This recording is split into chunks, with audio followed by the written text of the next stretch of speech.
کہ نابینا کوئی آدمی ہو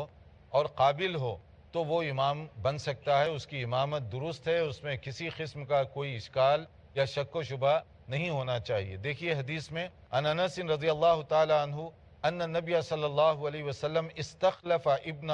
مکتوم یؤم الناس وهو اعمی،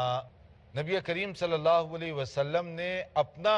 جانشین بنایا کس کو؟ حضرت عبداللہ ابن مکتوم کو، جبکہ عبداللہ ابن مکتوم مکمل نابینا تھے، اور ایک سے زیادہ مرتبہ یہ واقعہ پیش آیا اور وہ لوگوں کی امامت کرتے رہے۔ یہ اس مسئلے میں نص ہے، قطعی ثبوت ہے کہ نبی کریم صلی اللہ علیہ وسلم کی مسجد میں آپ کی غیر موجودگی میں جب آپ جہاد غزوات وغیرہ کے لیے تشریف لے جاتے تو بعض موقعوں پر جن صحابہ کو مدینہ منورہ میں چھوڑ جاتے تھے ان میں سے زیادہ تر عبداللہ ابن مکتوم بھی تھے رضی اللہ عنہ، کیونکہ یہ نابینا ہونے کی وجہ سے عموماً جہاد کے لیے جاتے نہیں تھے،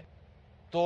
نبی صلی اللہ علیہ وسلم مدینہ منورہ میں انہیں چھوڑ جاتے اور یہ جانشینی بہترین طریقے سے مدینہ میں انجام دیا کرتے تھے۔ انہی کا کام تھا امامت کرنا۔ مسجد نبوی میں نبی کی عدم موجودگی میں یہ امامت کیا کرتے تھے۔ تو اس سے مسئلہ کیا معلوم ہوا کہ اگر کوئی نابینا ہے مگر قابل ہے، صلاحیت ہے، تو وہ برابر امام بن سکتا ہے۔ امامت کے لیے آنکھ یہ کوئی شرط نہیں ہے،